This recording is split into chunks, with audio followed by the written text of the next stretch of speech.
Robyn, it's great to be with you as we speak about something we both care very much about and are passionate about, and that's the importance of academic practice partnerships and the excitement we have about continuing to strengthen those partnerships and advance the new essentials.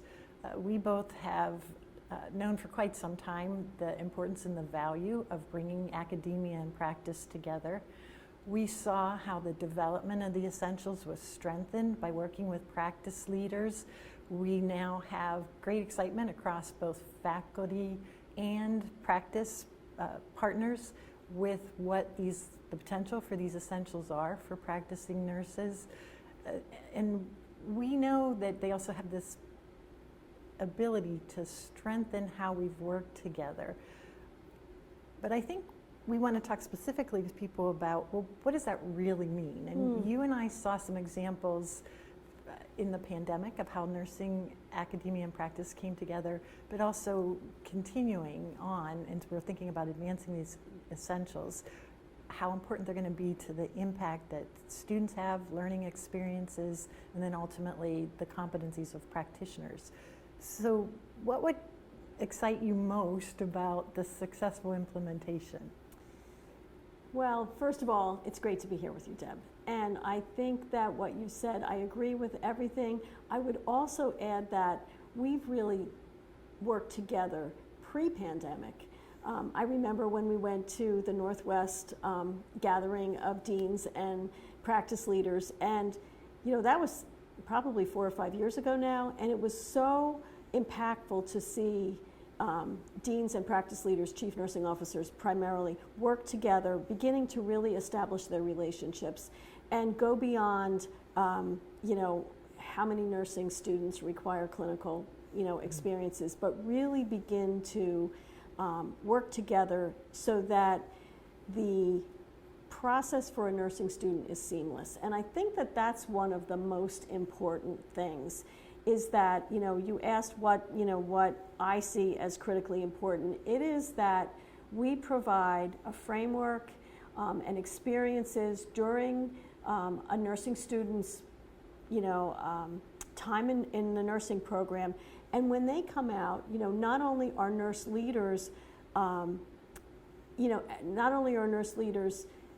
confident that a newly licensed new graduate has, not only do new nurses have the competencies and skills as they begin their careers, but also there's not variation across, which nursing student went to which program and, how nurses then, the variation that we've experienced in the past has been really challenging to onboard and make sure that we are providing a really great foundation on the practice side so that these nurses then, can thrive in our practice setting. So I really find that the essentials will be such a wonderful springboard, if you will, for our nurses. And I just think it's a great opportunity for us to continue to collaborate. Yeah.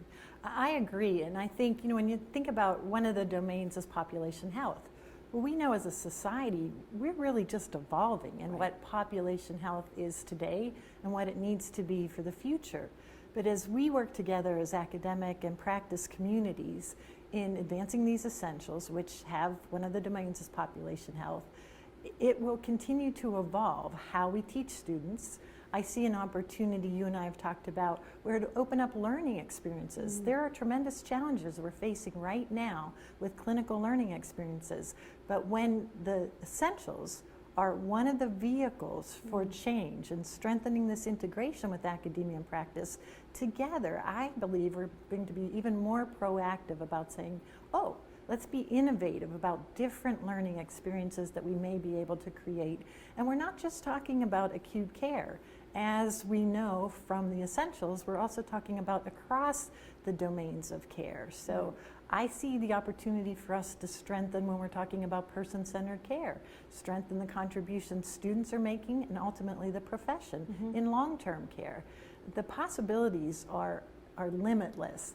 And it brings us together as a community. There was a day, and hopefully not going to continue, where there were practicing nurses who said, what are the essentials? Let's hope that we are able to eradicate that, because this foundation, the framework for what's so important, we've co-created it together. We need to evolve its implementation, and we need to continue to modify it as the environment in which we're providing care and also trying to promote health continues to evolve. You mentioned satisfaction and how challenging it is if someone graduates and then doesn't have the competencies they need to practice. Say a little bit more about what you think these essentials will do to help address some of the challenges we face there. Well, I certainly think it will give the new nurse confidence. And not only that, as we look practically at how we hire and onboard new nurses, as you know, normally it's in a group. So we have a group of new nurses starting together, and the challenges for our staff development folks when everyone is at a different place has really been pretty, pretty significant. So this way, we will be able to really, look not so much with a broad brush, but be able to tailor programs for, the skills and the competencies that we know the new nurses are all going to have. And I think they will feel comfortable because there will be some consistency among their peers. Yes. So that will be really helpful. You touched on something else too. As we talk about, innovation and new models of care, that's work that's happening in every healthcare organization, in every healthcare setting in our country right now. I think the pandemic has really accelerated the recognition that the way we did things in the past will never be the same. And we don't want to go back there. We want to co-create, as you said, the new world and what transformation in healthcare will really look like. Nurse leaders are a key part of that. So if we work together, I think that we can also make sure that education isn't an afterthought. So how do we include our nurse leaders in academia and pull them in, and us together say, okay, this is a new way we're going to be delivering care. How do we include academia? How do we co-create experiences for students that are meaningful and that help them be part of the change, not an afterthought afterwards, oh boy, we have to go back and, retool our experiences for our students. So I think that that's really important, but it's going to really be predicated on communication. Yeah, I would agree. And as we think about, as a profession, we recognize there's unlimited potential for the contributions nurses can make in a variety of settings. We know that policy is one area in particular that we have over the last several decades, but most importantly the last decade, worked to strengthen. The policy is a concept in the essentials, which means it's not a part of just one program, and both entry and advanced level must have competencies, but they're different in the two levels. What I think we'll see is a strengthening of the profession, contributing to organizational policy, contributing to state and federal policy.